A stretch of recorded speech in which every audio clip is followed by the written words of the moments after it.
चलिए आज हम बात करते हैं quantity of steel in RCC column कैसे निकालते हैं। राइट, देखिए इसमें बहुत सारे ऐसे टर्म्स हैं जो आपको पता होंगे, लेकिन फिर भी बहुत सारे ऐसे टर्म्स हैं जो आपको जानने और पड़ेंगे ताकि आप accurate quantity of steel in the case of RCC column निकाल पाए। राइट, सबसे पहले हम बात करेंगे बेसिक कॉन्सेप्ट्स की, टर्म्स की, उन्हें कैसे कैलकुलेट करते हैं। फिर हम एक न्यूमेरिकल प्रॉब्लम लेंगे और सारी इंफॉर्मेशन को वहां पर अप्लाई करके देखेंगे कि क्वांटिटी ऑफ स्टील कैसे आता है। राइट, तो सबसे पहले हमें ये जानना जरूरी है कि स्टील किस किस फॉर्म में लगता है in the case of column. Right, तो अगर आप कॉलम की बात करेंगे तो हमें ये जानना जरूरी है कि कॉलम में रेनफोर्समेंट कौन कौन सा लगाया जाता है। राइट, देखिए ये इंफॉर्मेशन आपको पता होगी, लेकिन फिर भी मैं थोड़ा सा रिवाइज करा दूं। रेनफोर्समेंट दो तरीके से लगता है। सपोज अगर मैं ये कॉलम बनाऊं, राइट, ओके, तो एक तो आपकी लॉन्गिट्यूडनल रेनफोर्समेंट लगती है जो हम लगाते हैं लेंथ पे। मतलब ये वाली रेनफोर्समेंट कौन सी हो गई आपकी, ये वाली रेनफोर्समेंट कौन सी हो गई, लॉन्गिट्यूडनल। और ये लॉन्गिट्यूडनल रेनफोर्समेंट अपनी पोजीशन से हिले नहीं, उसके लिए हम क्या लगाते हैं, लेटरल टाइज लगाते हैं। इस तरीके की रेनफोर्समेंट लगाते हैं। राइट, मतलब ये वाली रेनफोर्समेंट कौन सी हो गई, लेटरल रेनफोर्समेंट हो गई। ये वाली रेनफोर्समेंट कौन सी हो गई, लेटरल रेनफोर्समेंट हो गई। अब आप ध्यान से समझिए, यहां से ही स्टार्ट होता है कॉलम की रेनफोर्समेंट का पार्ट, जो कि थोड़ा सा ट्रिकी है, बट अगर आप थोड़ा पेशेंस से समझेंगे तो बहुत ही आसानी से समझ में आ जाएगा। पहले तो लॉन्गिट्यूडनल वर्ड को मैं थोड़ा सा डिस्क्राइब कर दूं। राइट, लॉन्गिट्यूडनल रेनफोर्समेंट का मतलब होता है along the length of bending. मतलब कि जब भी कॉलम में लोड लगाओ तो जिस एक्सिस में उसका इंपैक्ट आ रहा है उस एक्सिस को लॉन्गिट्यूडनल रेनफोर्समेंट बोलते हैं, और उस इंपैक्ट को रोकने के लिए जो रेनफोर्समेंट लगाते हैं उसे हम लॉन्गिट्यूडनल रेनफोर्समेंट बोलते हैं। बोलने को तो ये कहा जाता है कि जो लॉन्गिट्यूडनल रेनफोर्समेंट है वही मेन रेनफोर्समेंट है। और क्या कहा जाता है, मेन रेनफोर्समेंट। राइट, क्यों, क्योंकि जो लेटरल रेनफोर्समेंट है उसका काम तो जैसा मैंने अभी बताया कि जो लॉन्गिट्यूडनल रेनफोर्समेंट है वो अपनी पोजीशन से हिले नहीं उसलिए लगाते हैं। लेकिन जब हम कैलकुलेट करेंगे ना रेनफोर्समेंट, तो आप देखिएगा कि लेटरल का भी कितना ज्यादा काम होता है। राइट, ओके, अब जैसे ही हमें यह पता चल गया कि दो तरीके की रेनफोर्समेंट है, तो मतलब हमें लॉन्गिट्यूडनल के लिए जितना क्वांटिटी है वो कैलकुलेट करना पड़ेगा, वेट कैलकुलेट करना पड़ेगा, लेटरल के लिए करना पड़ेगा। दोनों को ऐड कर देंगे, हम बता देंगे कि टोटल कितना क्वांटिटी ऑफ स्टील लगने वाला है। करेक्ट, बट ये क्वांटिटी ऑफ स्टील निकलेगा कैसे, जैसे हमने बात किया था in the case of footing कि हमारे पास कुछ लेंथ होती है। मतलब वहां पर क्या थी, क्लियर लेंथ थी, इफेक्टिव लेंथ थी, कटिंग लेंथ थी। वैसे ही यहां पर कॉलम में भी होगा। कॉलम में सबसे पहले क्या होता है, clear length, clear length. Right, मतलब कि जो भी आपको कॉलम का स्पैन मतलब हाइट गिवन है उसे हम क्या बोल देते हैं, क्लियर लेंथ बोल देते हैं। मतलब कि अगर मैं ये बोलता हूं कि ये कॉलम आपका 4 मीटर का है, मैं एक नंबर लेके समझाऊंगा तो आपको शायद ज्यादा बेटर समझ में आए। 4 मीटर का है तो ये कॉलम की क्लियर लेंथ कितनी हो जाएगी, 4 मीटर हो जाएगी। कितनी हो जाएगी, 4 मीटर हो जाएगी। फिर उसके बाद आता है इफेक्टिव लेंथ, इसके बाद आता है इफेक्टिव लेंथ। अब ये इफेक्टिव लेंथ कॉलम के केस में थोड़ा सा डिफरेंट होता है फुटिंग के कंपैरिजन में। कैसे डिफरेंट होता है देखो, क्योंकि फुटिंग में हम क्या कर रहे थे, फुटिंग में जो रेनफोर्समेंट है ना वो थोड़ा सा एज से ऊपर लगा रहे थे, बट इन दी कॉलम के केस में ना यू वुड बी सरप्राइज्ड कि जो रेनफोर्समेंट है वो कॉलम का जो स्पैन है ना उससे भी ऊपर निकलती है और इस तरीके से बेंड हो जाती है। सिमिलरली यहां पर ये जो फुटिंग रन कर रही होगी और उसकी रेनफोर्समेंट रन कर रही होगी, ये रेनफोर्समेंट यहां तक आकर जुड़ेगी। मतलब ये जो रेनफोर्समेंट है ये इसके जस्ट ऊपर आके यहां पर बाइंड की जाती है। राइट, तो मतलब सिर्फ यहां पर तो ये देखो ऊपर ही चली गई, तो यहां तक तो हाइट का कोई मतलब नहीं है। अगर हम टेक्निकली देखें तो हमें थोड़ा सा मतलब ये जो स्पैन होता है इसे हम क्लियर कवर बोलते हैं, ये लगभग 20 mm के करीब होता है मैक्सिमम, तो ये ऐड करना चाहिए इफेक्टिव लेंथ के लिए। मतलब क्लियर लेंथ में 4 प्लस ये जो 20 mm है 0.02 मीटर ये ऐड करना चाहिए, तब इफेक्टिव लेंथ आएगी। बट ये बहुत छोटा सा स्पैन होता है और वो बीम के पार्ट में मूव कर जाता है, तो हम उसको कंसीडर नहीं करते हैं। बट यहां वाला पार्ट थोड़ा सा ज्यादा होता है, क्योंकि फिटिंग में जो क्लियर कवर होता है आपका लगभग 60 mm मीन्स 40 to 70 mm होता है। अगर मैंने 60 mm मान लिया है तो कितना होता है 60 mm। अब इस पूरे स्पैन में मतलब कि अगर सॉरी यहां तक दिया हुआ है, ये लास्ट तक है 4 मीटर। अगर हमें इफेक्टिव लेंथ निकालनी है तो हम क्या बोलेंगे, 4 मीटर माइनस 60 mm माइनस ये वाली रेनफोर्समेंट, सपोज ये 12 mm रेनफोर्समेंट है, एंड माइनस ये वाली रेनफोर्समेंट, सपोज ये भी 12 mm है, राइट। तो अगर इफेक्टिव लेंथ निकालेंगे तो क्या हो जाएगा, 4 metre minus 0.060 60 mm minus 0.012 minus 0.012, ये जो सॉल्व करके आएगा ये बनेगी आपकी इफेक्टिव लेंथ, राइट। ये क्या बनेगी आपकी इफेक्टिव लेंथ। मैं फिर से समझा देता हूं एक बार, डायग्राम हो सकता है कि थोड़ा सा क्लियर नहीं हो, प्लीज थोड़ा सा क्लियर करिएगा। इफेक्टिव लेंथ क्या थी, मैं यहां पर एक बार फिर से ट्राई करता हूं बनाने का, सिर्फ reinforcement and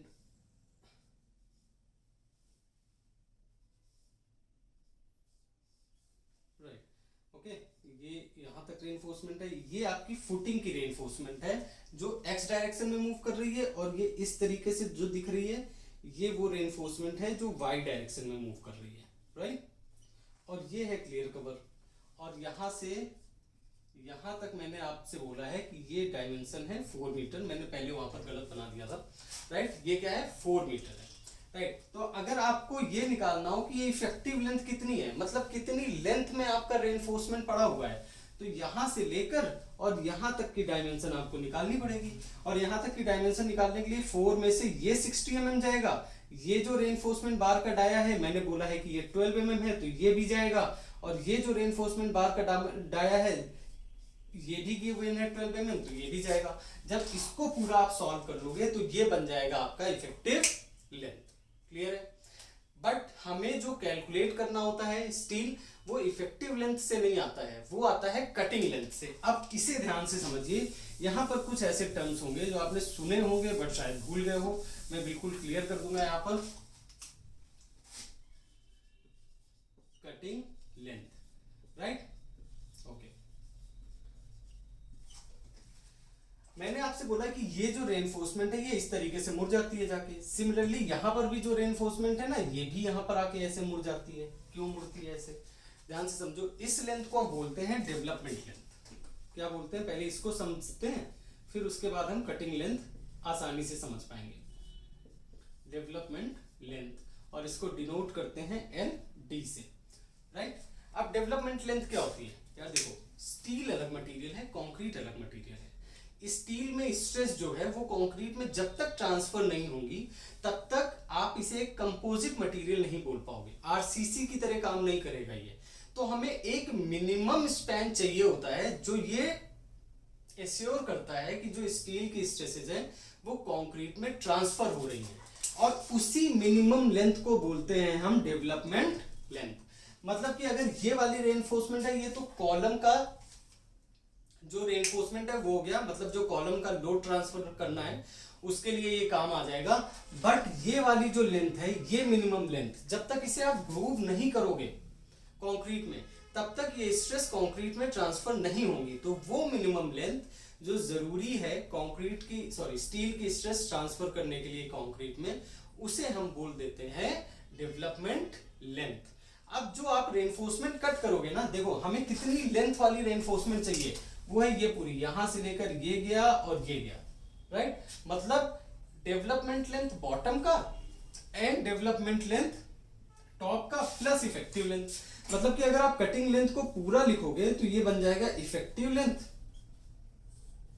plus development bottom plus development length top, ये बन जाएगी आपकी कटिंग लेंथ। जब इस लेंथ का रेनफोर्समेंट आप कट करोगे ना तब आप कॉलम में ये वाली रेनफोर्समेंट लगा पाओगे एक। समझ में आ रहा है, राइट। अब डेवलपमेंट लेंथ की बात करो, देखो जब डेवलपमेंट लेंथ की बात करते हैं तो इसका जनरल फॉर्मूला देखो, ये पहले तो फॉर्मूले से निकलता है क्योंकि दोनों की स्ट्रेस को हम इक्वेट करते हैं, वहां से डेवलपमेंट लेंथ आता है कंक्रीट और स्टील की। बट उतना करने की जरूरत नहीं है, हम जो टॉप में है डेवलपमेंट लेंथ उसको लेते हैं 40 × D, और D है डायामीटर ऑफ रेनफोर्समेंट, मतलब जिस डायामीटर का आपने रेनफोर्समेंट लगाया है उसमें 40 का मल्टीप्लाई कर दो, वो टॉप में आपको डेवलपमेंट लेंथ मिल जाएगी।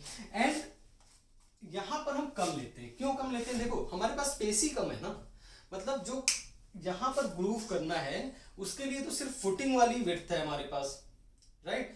तो फुटिंग की विड्थ में अगर हम बहुत ज्यादा वैल्यू दे देंगे, है ना, तो वो वेस्टेज है, क्योंकि उस लेंथ का कोई मतलब नहीं है। सो यहां पर हम बोलते हैं जो बॉटम में है उसमें 300 mm यूज करते हैं। कितना यूज करते हैं? 300 mm। यहाँ तो 1-1 मीटर तक चला जाता है depending upon the diameter of the reinforcement. तो अगर आप इन तीनों वैल्यू को सम कर दें तो आपकी आ जाती है कटिंग लेंथ, और उस कटिंग लेंथ में आप नंबर ऑफ बार्स का मल्टीप्लाई कर दीजिए, वो आ जाती है आपकी टोटल लेंथ जो आपको लॉन्गिट्यूडनल रेनफोर्समेंट में चाहिए। और लेंथ और डायमीटर अगर आपको पता है तो वेट निकालने का फॉर्मूला आपके पास है, that is d²/162.2 into length, right. However हम अभी एक एग्जांपल से पूरा क्वेश्चन करेंगे तसल्ली से, बट आई होप कि यहां तक आपको समझ में आया है, राइट। ये तो हो गई सिर्फ किसकी बात? लॉन्गिट्यूडनल या फिर मेन रेनफोर्समेंट की। हमें जो लेटरल रेनफोर्समेंट है वो भी निकालना है, तो उसके लिए भी कटिंग लेंथ निकालनी पड़ेगी। चलिए देखते हैं उसके लिए कटिंग लेंथ कैसे निकलती है। ओके, चलिए आ जाते हैं लेटरल टाइज में भी। अब लेटरल टाइज के लिए हम कटिंग लेंथ कैसे निकालेंगे? देखो लेटरल टाइज कैसे लगी है, ये आपकी रेनफोर्समेंट लगी हुई है, राइट। अब इस रेनफोर्समेंट के बाहर जो ये आपकी रेनफोर्समेंट मूव कर रही है, इसे हम बोलते हैं लेटरल टाइज। और ये रेनफोर्समेंट क्या करती है? ये जो मेन रेनफोर्समेंट है, या फिर इसे हम क्या बोल रहे थे, लॉन्गिट्यूडनल रेनफोर्समेंट है, इसको अपनी पोजीशन पे रखती है, राइट। तो हम क्या करते हैं कि हमने एक वायर लिया, मतलब कि 4 रेनफोर्समेंट लगी है, ऐसे किया, घुमाया, ऐसे किया, घुमाया, और जहां से स्टार्ट किया था वहीं पर ले आए और वहां पर हुक कर दिया, मतलब कि घुमा के आगे की तरफ निकाल दिया और इधर वाली जो एंड पॉइंट थे उसे घुमाकर आगे की तरफ निकाल दिया, जिसे हम बोलते हैं हुक, राइट। मतलब आप इसी तरीके के 4 यहाँ पर रेनफोर्समेंट समझ लो, ऐसे गए, ऐसे गए, ऐसे गए, ऐसे गए। ये जो स्टार्टिंग पॉइंट थी इसे घुमा के हुक कर दिया, जो उधर से आया है उसे इधर से घुमा के हुक कर दिया, और वो जो हुक का एंगल होता है वो कितना होता है? 135 डिग्री। अब इतना सब करने में हमें कितना लेंथ लगेगा रेनफोर्समेंट का, ये निकालना, कटिंग लेंथ निकालना हो जाता है लेटरल टाइज की, राइट। अब आप देखो, समझो कितना है। अगर ये डायमेंशन कितना है A और ये डायमेंशन है B, तो अगर मैं सिर्फ इसको ऐसे ऐसे पूरा घुमा दूं, राइट, तो उतने में कितना लगेगा, राइट, घुमाने में कितना लगेगा, राइट। सो घुमाने में मुझे लगेगा A जाऊंगा, B जाऊंगा, फिर A आऊंगा, फिर मतलब 2 × A + B, इतना लेंथ लगेगा, राइट। ये मैं बात कर रहा हूं cutting length in the case of lateral ties. ध्यान से समझिएगा, अगर मैं सिर्फ घुमा दूं तो कितना लगेगा? 2 × A + B। और ये A + B कैसे आएगा? लेट्स से आपको कॉलम का साइज तो पता ही होगा, राइट। सपोज ये कॉलम का साइज है आपका 500 mm by 500 mm, 500 mm, और क्लियर कवर जो आपने यूज किया है वो सपोज 20 mm यूज किया है। In the case of column come clear cover होता है कॉलम में, 20 यूज किया तो 20 इधर से गया, 20 इधर से गया, तो ये A की वैल्यू कितनी बची? 500 - 40 दैट इज 460, और दोनों ही साइड में कितना बच जाता है? 460 mm, राइट। तो A और B दोनों का वैल्यू कितना हो गया? 460। अगर अलग अलग है तो आपको समझ में आ रहा है कैसे करना है, अलग अलग भी कर सकते हैं, राइट। तो 2A + B इतना तो हमें समझ में आ गया। आप देखो सिर्फ इतनी ही रेनफोर्समेंट नहीं चाहिए आपको, ये जो हुक करना है ये भी तो चाहिए एक्स्ट्रा, मतलब कि जो आप घुमा के आगे की तरफ निकालोगे वो हुक में भी तो एक्स्ट्रा लेंथ है, तो हमें हुक लेंथ यहाँ पर क्या करनी पड़ती है? ऐड करनी पड़ती है। हुक लेंथ क्या करनी पड़ती है? ऐड करनी पड़ती है, राइट। और अगर आपने मेरा लास्ट वीडियो देखा है तो वहां पर आपको पता चलेगा कि जब हम बेंड करते हैं तो कुछ जो रेनफोर्समेंट का लेंथ है वो डिडक्ट होता है, राइट, क्योंकि जो कर्व बनता है और जो स्ट्रेट लाइन है दोनों को अगर देखोगे तो कुछ डिफरेंस आता है, राइट, स्ट्रेट लाइन और कर्व में। तो जहां जहां कर्व हो रहा होता है वहां हम डिडक्शन करते हैं, और वो डिडक्शन डिपेंड करता है कि हमारा कितने एंगल में कर्व है, और वो भी मैंने लिखाया था, पहले यहां पर लिख देता हूं, minus bend deductions, minus bend deductions, right, minus bend deductions. अब ये जो बेंड डिडक्शंस हैं ये होती हैं, अगर आपका 45 डिग्री है तो ये होता है 1D डिडक्ट, अगर आपका 90 डिग्री है तो होता है 2D डिडक्ट, और अगर आपका 135 डिग्री है तो होता है 3D डिडक्ट, और मैंने लिखाया था कि अगर आपका 180 डिग्री है तो होता है 4D डिडक्ट। अब यहाँ पर 90 डिग्री है बट कितने बेंड है, कितनी बार बेंड हो रहा है? 3 बार, एक यहां हो रहा है, एक यहां हो रहा है, एक यहां हो रहा है, क्योंकि यहां पर तो हमने इस बेंड लेंथ में, सॉरी हुक लेंथ में इंक्लूड कर लिया उसे, तो वो वाला बेंड हम कंसीडर नहीं करेंगे, राइट, क्योंकि वहां बेंड थोड़ी ना हो रहा है, वहां जाके सीधा हुक हो रहा है, यहां से भी जो स्टार्टिंग पॉइंट पे सीधा हुक हो रहा है, राइट। बट यहाँ पर 90 डिग्री के 3 बेंड है, तो 2d इंटू 3 ये बेंड डिडक्शन हमें करना पड़ेगा, राइट।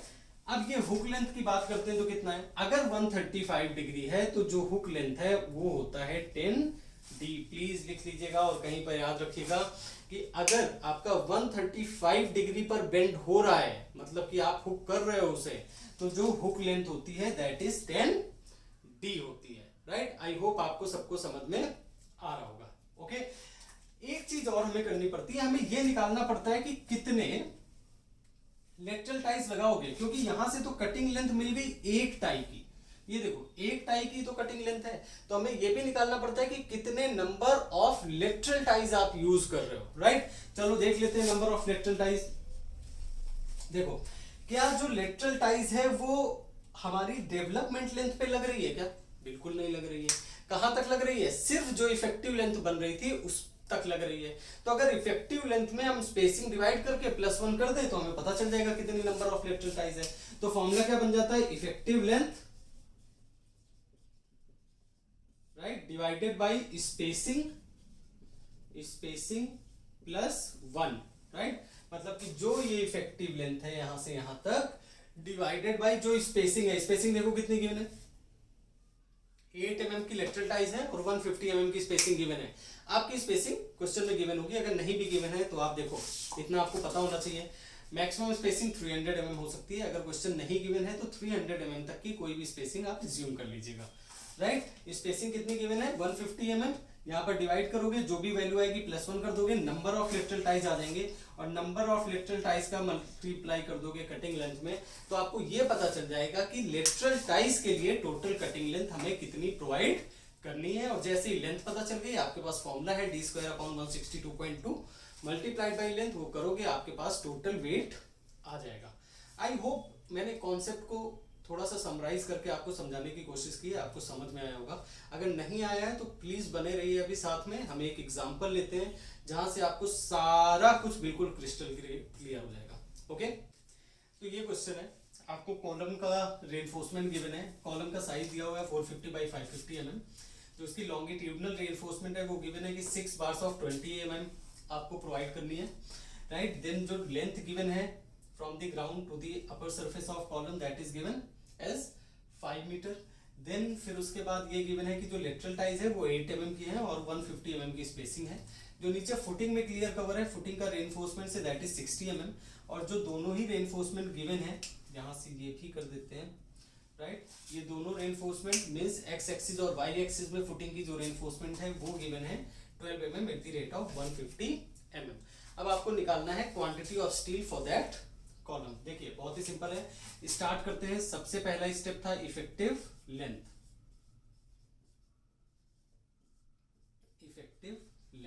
Right, okay. अब टेक्निकली देखो रेनफोर्समेंट यहां तक गई है तो आप 20 mm ऐड कर सकते हो, तो ये पूरा कितना हो जाएगा 5020, राइट।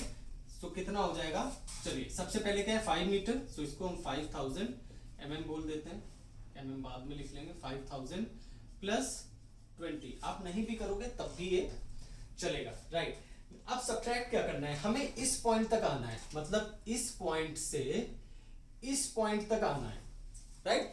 तो हम इस पॉइंट से 5000 में 20 जैसे ही हमने ऐड किया तो इस पॉइंट से इस पॉइंट तक आ गए हम, राइट। अब अगर यहां तक जाना है तो क्या करोगे, क्लियर कवर सब्ट्रैक्ट करोगे, मींस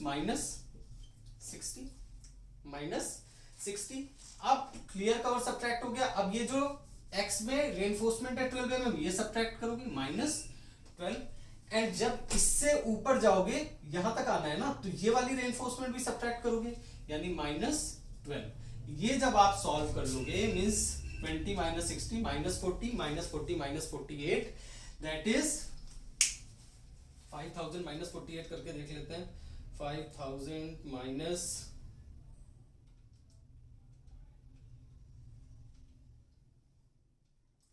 ये आता है आपका 4936, that is 4936 mm, 4936 mm, right. मतलब ये हो गई आपकी इफेक्टिव लेंथ, मतलब इस पॉइंट से लेकर इस पॉइंट तक की लेंथ। आई होप आपको समझ में आया होगा, बहुत ही सिंपल कैलकुलेशन है, राइट। नेक्स्ट स्टेप में आते हैं। नेक्स्ट स्टेप में निकालेंगे कटिंग लेंथ।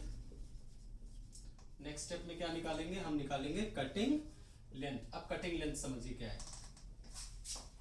कटिंग लेंथ मतलब वो रेनफोर्समेंट जो आप पूरा लगा रहे हो, मतलब यहां से यहां तक की लेंथ तो ही है, प्लस ये वाली लेंथ और ये वाली लेंथ, समझ में आ रहा है, प्लस ये वाली लेंथ एंड ये वाली लेंथ। और जब ये वाली लेंथ की बात करोगे तो मतलब क्या होगा, आप बोल सकते हो effective length plus development length at bottom plus development length eight top, right, ये बोल सकते हो। अब ये तो 4936 है ही आपका, राइट, प्लस डेवलपमेंट बॉटम कितना लिखाया था मैंने 300 mm, ऐड कर दो directly. Then development length top कितना था 40 इंटू डी, और 40 इंटू डी मतलब 40 इंटू डायमीटर ऑफ रेनफोर्समेंट कितना यूज किया गया है, लॉन्गिट्यूडनल रेनफोर्समेंट कितना यूज किया गया है 20 mm का, so multiply by 20 means 4936 plus 300 plus 800 means plus 1100. So 4936 plus 1100 and it gives you 6036 mm. कितना आ गया cutting length 6036 mm means 6.036 metre. अब टोटल कितनी लेंथ होगी, कितनी बार से, ये तो एक बार की लेंथ आ गई, यानी अगर मैं टोटल निकालूं तो टोटल लेंथ कितनी बचती है, number of bars multiplied by this length, right. So number of bars is 6, number of bars are 6 multiplied by 6.036, okay. तो 6 multiplied by 6.036 and it gives you 36.216 metre, 36.216 metre, 36.216 metre. I hope आपको यहां तक समझ में आया है, right. ये तो हो गया हमारा किसका काम, लॉन्गिट्यूडनल रेनफोर्समेंट का। अब इस लेंथ को यहीं पर थोड़ा सा स्टार्ट करके छोड़ देते हैं, राइट। अब हम आगे मूव कर जाते हैं किसमें, लेटरल टाइज में, राइट। अब लेटरल टाइज के बारे में देखिए, सबसे पहले हम निकालेंगे नंबर ऑफ, अगर थर्ड स्टेप की बात करेंगे तो हम सबसे पहले निकाल देंगे number of lateral ties, number of ties. और नंबर ऑफ टाइज का फॉर्मूला क्या था, नंबर ऑफ टाइज का फॉर्मूला था यहां से यहां तक की लेंथ में टाई है, और यहां से यहां तक की लेंथ कौन सी थी, ये वाली length, means effective length.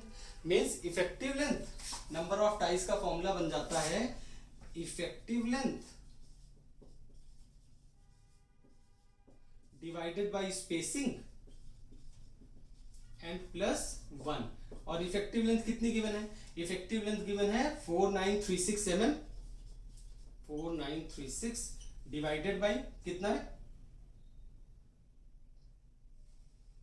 Spacing कितनी गिवन है टाइज की 150 mm, 4936 डिवाइडेड बाय 150 प्लस 1। चलो सॉल्व कर लेते हैं, 4936 divided by 150 is equal to plus 1 is equal to 33.90, 33.90।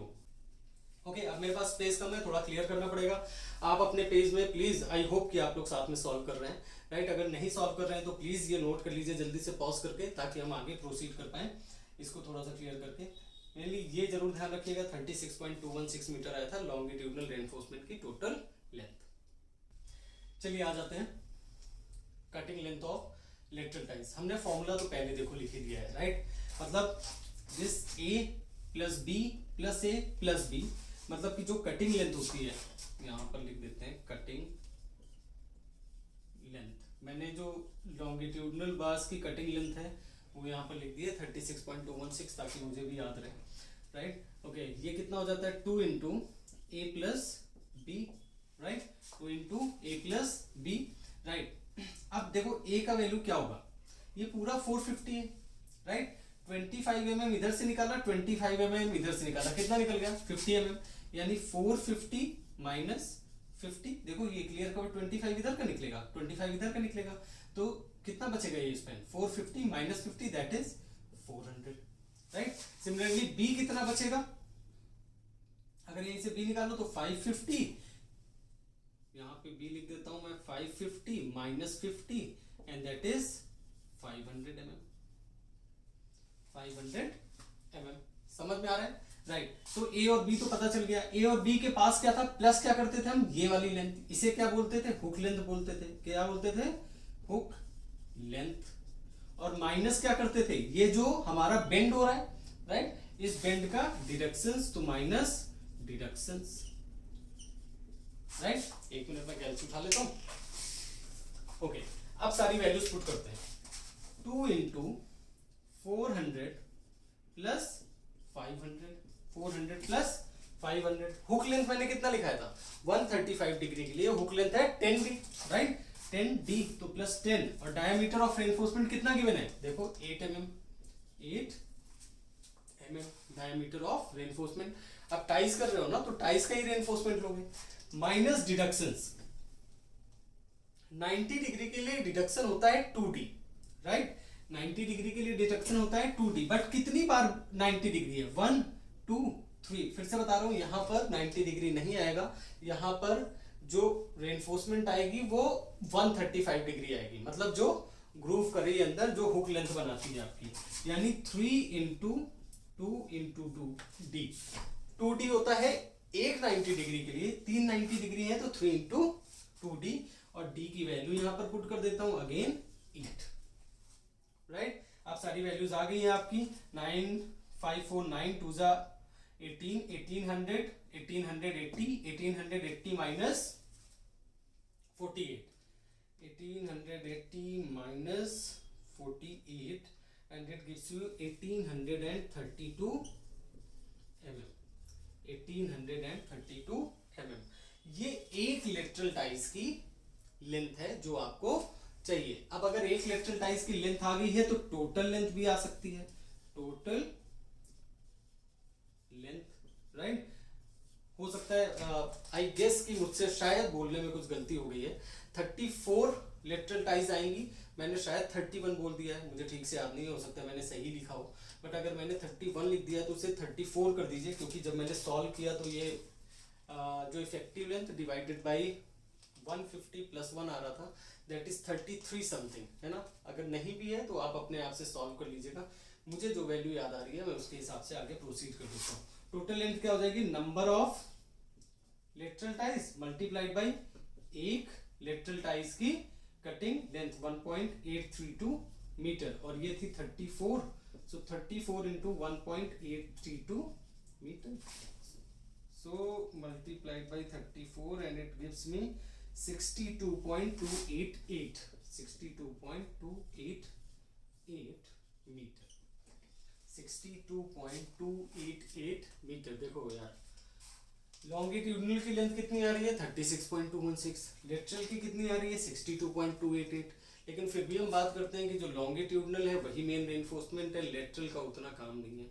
अभी शायद आपको थोड़ा सा पर्सपेक्टिव क्लियर हो रहा होगा कि सिर्फ स्ट्रक्चर को संभालने का काम नहीं होता है, इस स्ट्रक्चर की जो स्ट्रेसेस है वो भी हम ट्रांसफर करते हैं कंक्रीट में, जिसके लिए रेनफोर्समेंट बढ़ जाती है, और लेटरल रेनफोर्समेंट भी उतना ही यूजफुल होता है जितना लॉन्गिट्यूडनल रेनफोर्समेंट होता है, राइट। आई होप यहाँ तक पॉइंट क्लियर है सभी को, okay.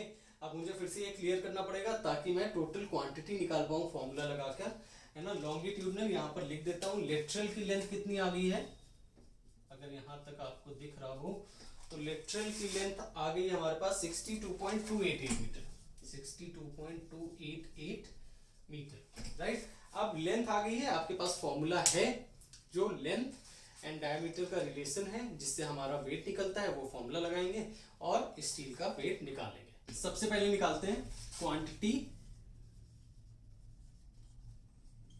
Of longitudinal reinforcement, quantity of longitudinal reinforcement formula क्या है, d square upon 162.2 multiplied by length. Diameter क्या है लॉन्गिट्यूडनल रेनफोर्समेंट का 20 mm।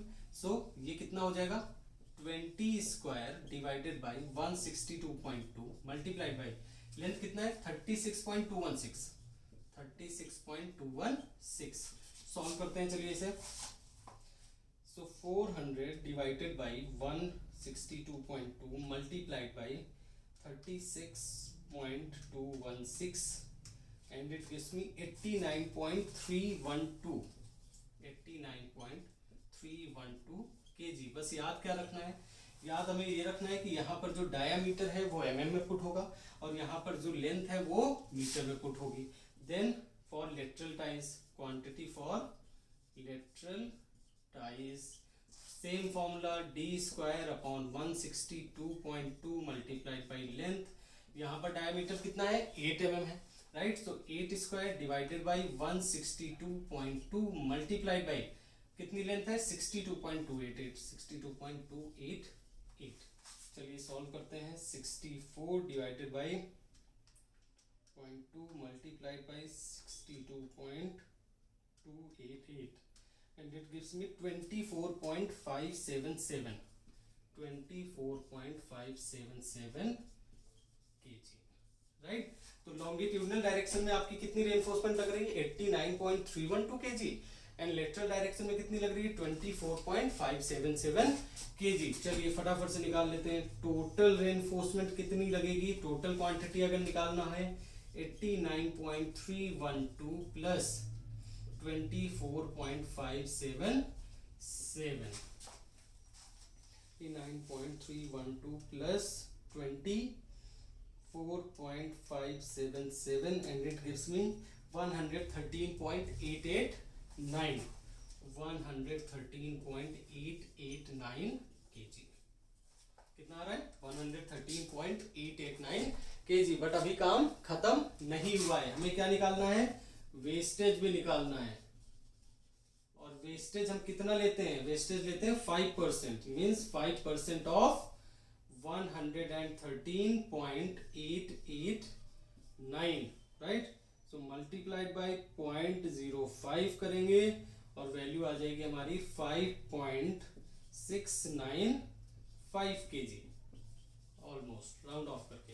इतना वेस्टेज है, इतना रेनफोर्समेंट हमें चाहिए था। अब यहां से निकलेगा हमारा gross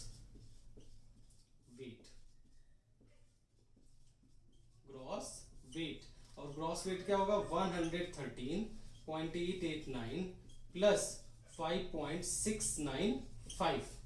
okay, so 113.889 plus 5.695 and it gives me 119.584 kg, 119.584 kg, right. और यहां पर हमारे पास जो क्वांटिटी ऑफ स्टील है और दी आरसीसी कॉलम वो आ जाती है, राइट। अब लास्ट में एक बार बेंडिंग शेड्यूल भी बनता है, जो मैंने आपको फुटिंग के लिए टेबल दिखा दी थी। उसी टेबल को बना के ये सारी वैल्यूज पुट कर दीजिएगा, आपका बार बेंडिंग शेड्यूल भी कंप्लीट हो जाएगा। आई होप कि आज की क्लास में, हाउएवर ये थोड़ा सा ट्रिकी था, बट मुझे लगता है कि आपको समझ में आया होगा, क्योंकि जनरल प्लस माइनस कैलकुलेशन ही था। अगर समझ में नहीं आया तो वीडियो को वापस से देखिए, अगर फिर भी समझ में नहीं आता, जहां डाउट है आप मेरे से पूछ सकते हैं। I will try to solve it out. तब तक के लिए हैप्पी लर्निंग, पढ़ते रहिए, गुड लक।